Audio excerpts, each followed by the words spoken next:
Info. Flash info. Flash info. Y a-tu un petit... Allez hop. Est-ce que... je l'ai dit. C'est malade, hein? C'est mon nouveau jouet. Non, j'aime ça. Il y en a-tu? Il y en a-tu d'autres? J'en ai plein. Bravo! OK, ça, Marianne vient de rentrer, bravo!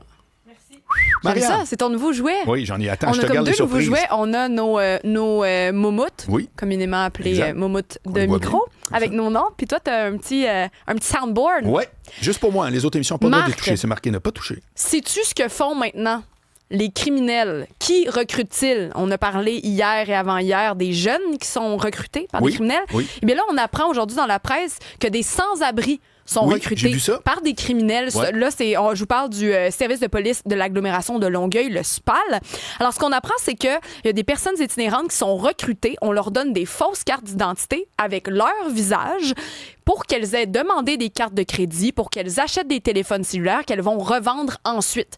Donc ça, c'est une méthode qui aurait été utilisée par un homme qui vient de Mascouche, qui a été arrêté et qui a fait toutes sortes de fraudes à Montréal, à Québec, en venant recruter, je veux dire ici, l'autre côté du pont, Ouais. à Longueuil. Donc là, le SPAL indique avoir fait des perquisitions hier, mercredi, à 3 endroits dans le Grand Montréal. Donc c'est là qu'ils ont trouvé des faux permis, des fausses pièces d'identité.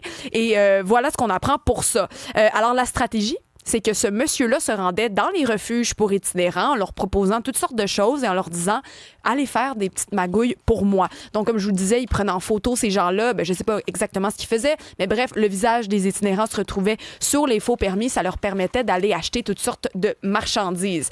Alors, ce qu'on a appris aussi, c'est que la police est allée faire une perquisition dans un immeuble à Sainte-Thérèse. Donc, le gars avait une opération qui se répandait à la grande région de Montréal.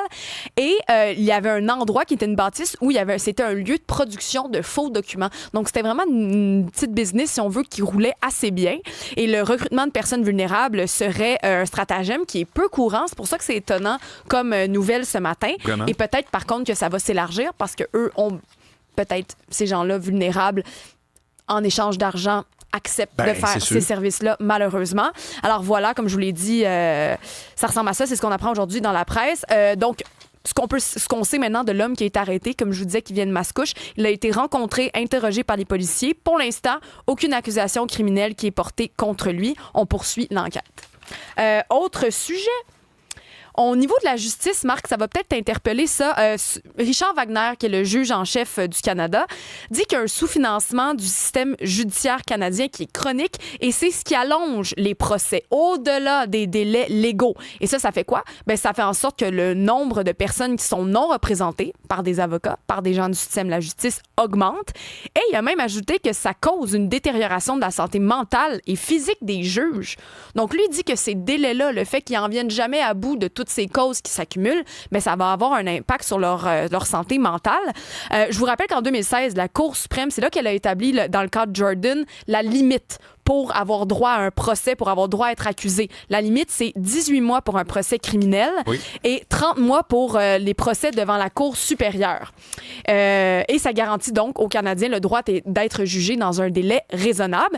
Et là, le juge Wagner a été questionné là-dessus lorsqu'il a fait sa sortie pour dire que les temps étaient démesurés. Il a dit « Moi, je crois toujours que c'est la bonne stratégie. » Il a expliqué, je vous le cite, « Il est injuste qu'une victime doive attendre 5 ans pour témoigner lors d'un procès pénal. » C'était 10 ans, des fois, souvent, pour vrai.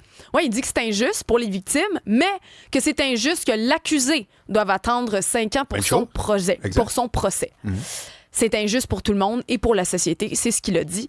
Même si un arrêt de procédure est un arrêt de trop, lui, il veut quand même garder l'effet Jordan. Je vais juste vous donner des chiffres par rapport aux gens qui se présentent sans avocat. Okay. Donc, il a indiqué qu'en 2025, c'est près de 40% des demandes de gens qui veulent aller à la cour qui sont des citoyens qui se représentent seuls. Ça, c'était en 2025. Et là, il a essayé de donner des chiffres plus récents. On est rendu à 43% pour les dernières semaines, derniers mois.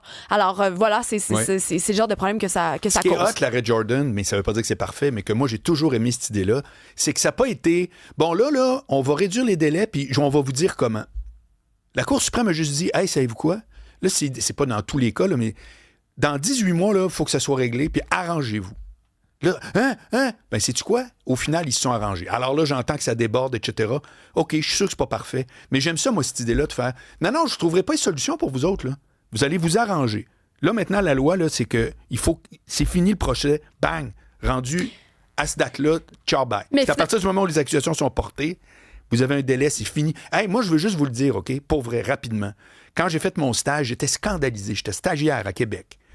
Le nombre de fois où j'arrivais, je représentais mon avocat, j'étais stagiaire. J'allais à l'appel du rôle, on appelle. C'est-à-dire, au début, en matinée, il pose, là, comme la cause est prête. Là. Cybèle contre Marianne. Toi, tu représentes Cybèle. Tu dis, oui, on est prêt. L'autre, l'avocat ou le stagiaire se lève. Non, le témoin est en Floride. Je vous le jure, pas une fois, là. Puis là, le témoin est en Floride. Ben, c'est-tu plate? On va remettre ça dans... Ouais, je pense que ça va être dans 6 mois. Je voyais la face du client défaite. Ah ouais? Ben oui. L'autre, il a juste à dire, le témoin est en Floride, c'est terminé. J'étais hors de moi. Tu me comprends? C'est cave. Imagine quand c'est criminel. Nous autres, c'était des patentes de chicane de clôture, là, mais en tout cas. Ouais. Bref, Marianne.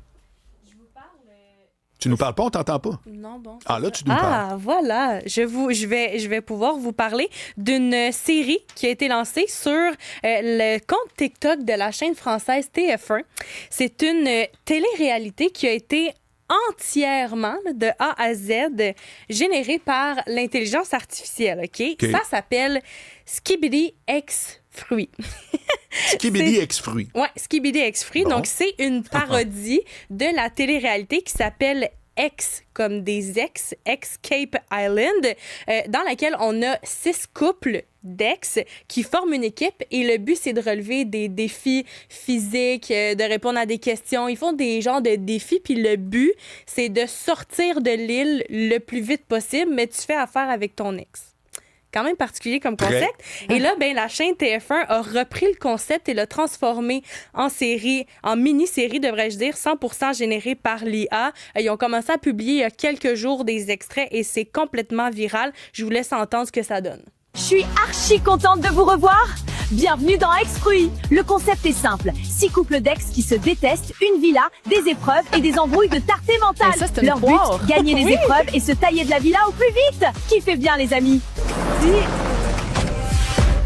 Si vous êtes sur les réseaux sociaux depuis longtemps, vous avez peut-être vu quelque chose de semblable. Wow. Donc, c'est une série, mais les personnages sont adaptés en fruits. Il y avait une série sur les réseaux sociaux qui était super virale au mois d'avril. Ça s'appelait Skibidi Tente à fruits, qui était une parodie d'une autre télé-réalité. Et là, ben, ça a tellement fait un buzz, ça a tellement été un succès qu'ils l'ont repris pour une autre télé-réalité. Et là, il y a la bande-annonce de Skibidi X Fruits qui a été publiée. Le premier épisode qui a été diffusé depuis dimanche et depuis dimanche, 4,7 millions de vues. Wow! En 72 heures seulement, il y a un nouvel épisode qui est mis en ligne à chaque soir à 19h, heure de France. Et les noms des personnages me font bien rire. On a Karl Ananas, on a Kevin, on a Beverly Chi, Viviande, Kiwina. Donc, tous des noms qui... Kevin! Kevin! C'était carrément. Kevin, c'est fort. J'ai écouté parce que c'est environ 5-6 minutes, là, le petit épisode. C'est quand même drôle. Okay. C'est bien. C'est bien scénarisé. Oui. Mais ce que je trouve particulier, c'est encore là, c'est l'intelligence artificielle qui nous fait ça. Oui. C'est généré par l'IA. Oui. Je peux comprendre le concept. On est tous là à trouver ça hot dans la vraie vie. Il n'y a personne qui est en arrière à part un programmeur, un scénariste. 4,7 millions de vues. Nomme-moi une télé-réalité qui a autant de vues en 72 heures. C'est fou. Ben, la nôtre, si on en faisait une. Bon, tiens, on est à Cube à TV. Voilà. C'est réel, vrai ou faux? Bon, c'est de la TV. Nous, on est vrai. Nous, on n'est pas générés.